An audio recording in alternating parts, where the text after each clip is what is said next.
So I'm standing here with Mr. Bill Perrell at the Packbridge Research Forum in Lund in Sweden. First of all, Bill, just why are you here?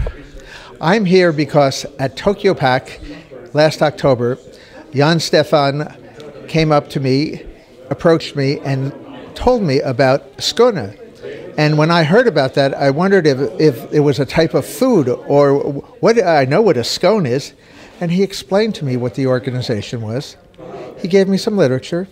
The more I read about it, the more it piqued my curiosity. The more I communicated with him, the more I realized I had to visit.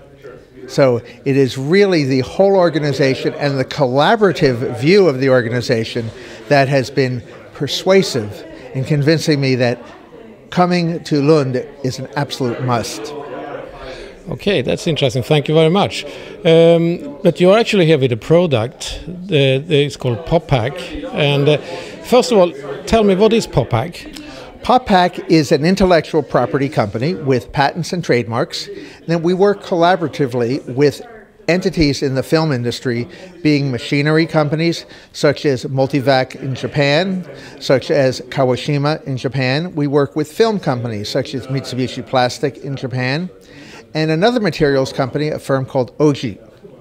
And we work collaboratively to take flexible packages that are difficult to open, and by inserting an air bubble into the seal that can be popped, we make it both fun and easy to open a package without destroying it, tearing it, or ripping it in the process. And before we come into the details with that technique, are you a packaging guy, or how did this idea come up in your mind? I'm neither a packaging guy, nor a materials guy, nor a scientist, nor a chemist. I've started a number of companies in the Bay Area. Some have done better than others. And I saw, as I was coaching my children when they were playing American football, we call it soccer, that the children could not open their packages often. So what they would do is they would turn to the biggest kid on the team, who was 6 years old but was the size of a 12-year-old, who would take a package, tear it apart, and half the product would fall onto the playing field. I realized there had to be a better way. When I saw my children opening their presents at birthday that mom or grandpa and grandpa had sent to them wrapped in bubble wrap, and I saw them popping the bubbles, I wondered, why can't you put a bubble in the seal of a package? That way, even the young kids can open it. They don't destroy the package. The food doesn't grow in the field, and they don't need that big kid anymore. Okay, so you started your own sort of trials at home then?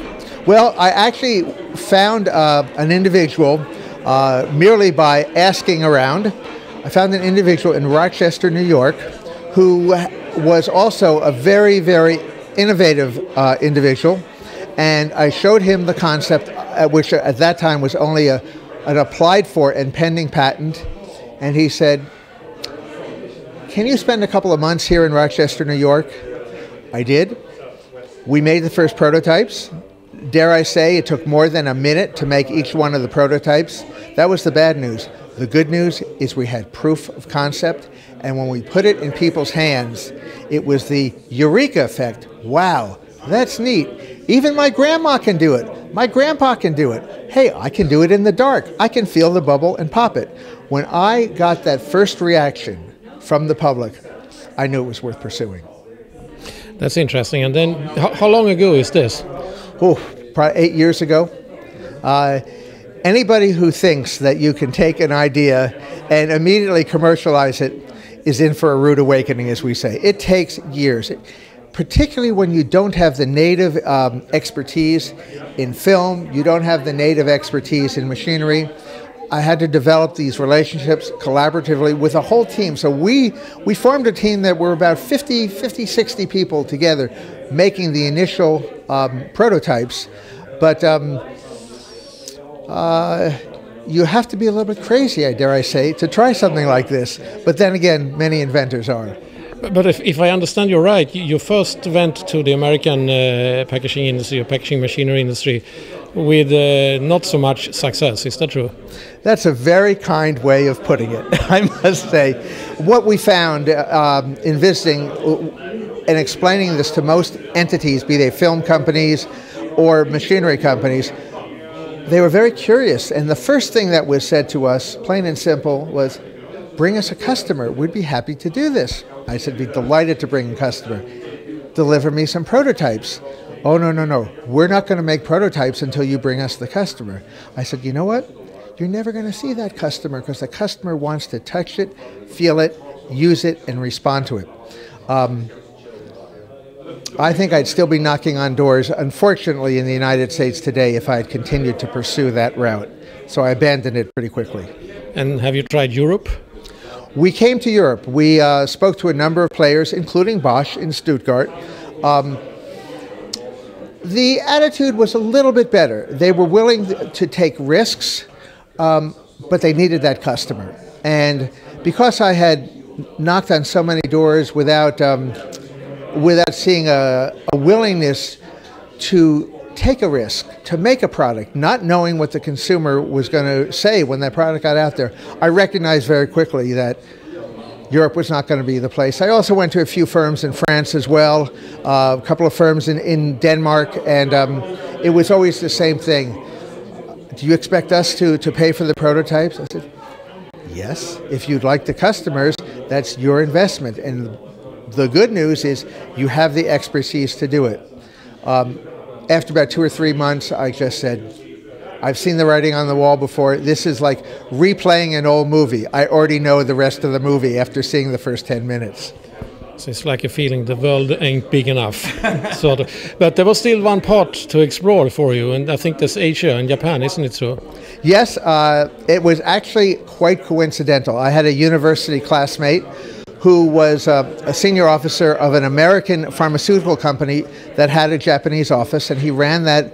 He ran the nutraceutical division, and he was supplying materials, supplying the nutraceuticals to a Japanese firm, Meiji, very well known, and Meiji was packaging them. So my colleague from university said, I'll introduce you to Meiji. They asked for some prototypes. I said, be glad to. I'll put them in your hands. When can you visit San Francisco? And they said, we can't. We don't have the money to visit San Francisco. And I said, oh my word, I hope this isn't all over again. But they did send representatives of the Mitsubishi Corporation in New York. 2 representatives came to San Francisco. They had looked at our website, they expressed an interest, and they made very clear they were looking for something new because of the shrinking Japanese market and the growing emerging markets, their neighbors of Indonesia, Vietnam, Thailand, the Philippines. These were markets with their own population declining. They realized this is where they had to focus, and they latched onto it very quickly. And Japan and Asia is also, they use a lot of plastics or flexible packaging. And I think your bubble is mostly made for flexible packaging, isn't it so? It is based upon flexible packaging. We do have some that use semi-rigid film, but really, yes, you are correct in that this is for flexible packaging. And I will say about the Japanese, they are very, very conscientious of waste. And for those individuals who have gone to Japan, they know that even when you walk on the streets or you walk through the subways, there are no waste paper baskets. People are very, very clean, and if there's extra waste in the production of a package, often that package won't get produced because they know it's not only the production, but it's also the collecting, remanufacture, the energy that goes into doing it. They don't want to do this. It's a cost, particularly in the neighboring countries such as Indonesia, Thailand, Vietnam, Philippines. It's a cost that won't be paid. And if you're trying to build a market, you better be cost competitive. But do you today have a production in Japan, or is anything running, or is the product out on the market, or will it come soon? Or the status is as follows. We have a handful of brand owners in the condiments field, in the refrigerated products such as meats and cheeses, in the confectionery business. with whom we are working with the Mitsubishis, with the Multivacs, with the Kawashimas and the OG materials companies to make prototypes. We are making prototypes. They're being examined by the brand owners. It takes a number of iterations. In Japan, it will take probably yet another year to bring it to market, but they're committed to make it happen. But in all fairness, we respect the confidentiality of the brand owners. But yes, we are very active in development. What does it take from the machinery side? I mean, do you modify the existing lines, or is it a brand new machinery that is needed? The concept is to make it as easy as possible for an entity to try it at the lowest cost possible. So in the case of Multivac, it is simply a slight modification. There are different sealing mechanisms, but this is not there's by no means a need for a new machine. That's a horizontal environment. In the vertical form, fill, and seal environment, we can say it's virtually identical. You use your existing equipment with different jaws. So how do you actually produce this bubble? I mean, do you fill it with air after in the bubble, or what happens? Well, that is a very fair question. We use only the ambient air. We do not inject air, even though we could. So in the process of making, let's talk about forming film in a vertical form, fill, and seal environment, when the film is wrapped around the forming collar, then the package is initially sealed. At the time, first we seal the lower portion, then the vertical spine or the fin seal, and then after those processes are done, the product is dumped. The product is released into the package. The last thing is the jaws come together at the top seal, and when they come together, there's two vacuums, one on the left side, one on the right side, and the vacuum, which is surrounded by a heated metal, the heat makes the plastic and the film a lot more malleable and easier to mold. So the vacuum pulls the film to form the bubble. When it cools down, the air is trapped inside. The mere cooling of the film means a contraction, and that contraction makes the bubble tight and firm. When that cools down, you have to wait an hour or so till the film gets to room temperature. But after that time, by using only ambient air and a vacuum, you've made that bubble. That's fantastic. Does it impact the production speed? That, of course, is the question that all the brand owners want to know. Of course it does initially, but we're working to improve it. And I remind people that when the first Polaroid cameras came out, that was the film you did not have to send out to be developed. I remember as a child my parents owning a Polaroid land camera. You took the picture, and the advertisement was, wait just 60 seconds, open the back. You had to apply a chemical to preserve the film so it would not develop any further. Well, today, what happened, though, that went from black and white, 60 seconds to 30 to 15. Then it went to color. And then Polaroid came out with a process. You took the picture and it spewed out of the camera. Today, you don't even need the film. So it's a process. We have a lot of entities have said, well, this doesn't make sense at your current line speeds. We know that. That's why we're working with experts such as Multivac, such as Kawashima, to take alongside the film suppliers to improve the film speed so there is, if anything, only a marginal slowing of the line speed. But if you can have a package as a brand owner that is a lot more appealing, you can make it easier for senior citizens to open, you can make it easier for the young and for the youthful who want to have fun popping a bubble, you'll accept a lower line speed for a significantly larger market share. And what about the usage of material? Our goal has been to, in no case, increase the amount of film, and wherever possible, to reduce the amount of film that's used. Or plastic. A classic example is there are many pouches that have caps on them. And those caps, they require a fitment as well, and then you have the product that sits in a pouch. The weight and the cost of producing and recycling that cap and that filament is very expensive.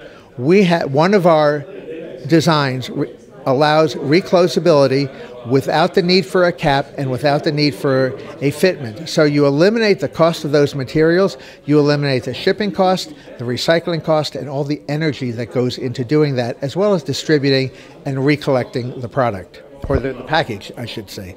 But how can you manage the reclosability? We manage reclosability by, we have a invention that we call the double bubble. The double bubble is simply this. It is a elongated bubble that we fold in half so that the fold actually acts as a seal, each half being essentially a bubble of its own. So when you pop that double bubble, you create two openings in that balloon-like film, one of which goes to the ambient, the other of which goes inside the package to the product. So after you have popped both sides of the bubble, you open it up, the product goes right through from the package over here to the ambient, to the consumer's mouth on that side, and if the consumer doesn't use all of it, they simply fold that bubble back in half. I see. So can you use this also as a dosing system? I mean, for the content or for example, soap or whatever, could this bubble function as a dosing unit? It's a great question you ask.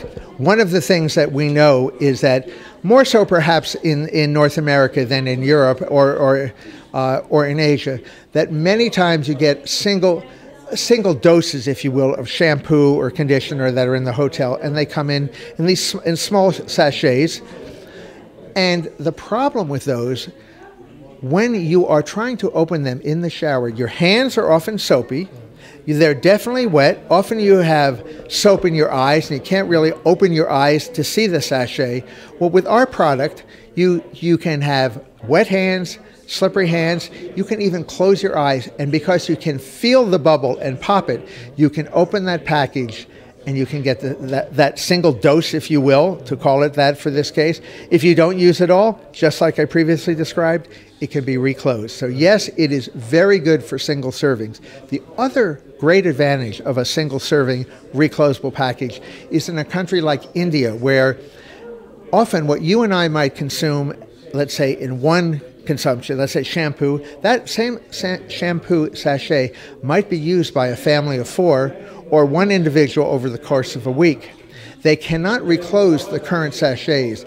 This allows a family to share it, and it also allows an individual to keep it so it can be reopened 2, 3, or 4 times as they use the balance of the product. That allows the brand owner to develop market share and to put their product in the market at an affordable rate. And that's one thing that, as new markets are trying to be built, brand owners look for economical ways of getting their name out into the marketplace. You said it will take around a year or so before we can see it on the market in Japan, if everything goes well, so to say. But if you look in the crystal ball, when will we see this in Europe? As soon as we have the technology working and the product is on the market, we expect that the companies, the brand owners, are going to put it into the marketplaces in Europe. Let's take, for example, a European company. Let us say that Unilever Japan, Unilever India, where they have a very good market share. Let us suppose they come out with a shampoo that they introduce there. If it works, they have a presence in markets around the world where they could, if they wanted to, introduce it instantly. The cost of the machinery, the cost of the film is very low, and it is now a marketing exercise or task to bring it to market. So the decision, once we have the process perfected, the decision to move is really up to the brand owner, and that can be very fast. Okay, Bill, thank you, and I wish you good luck in the future then. Thank you so very much.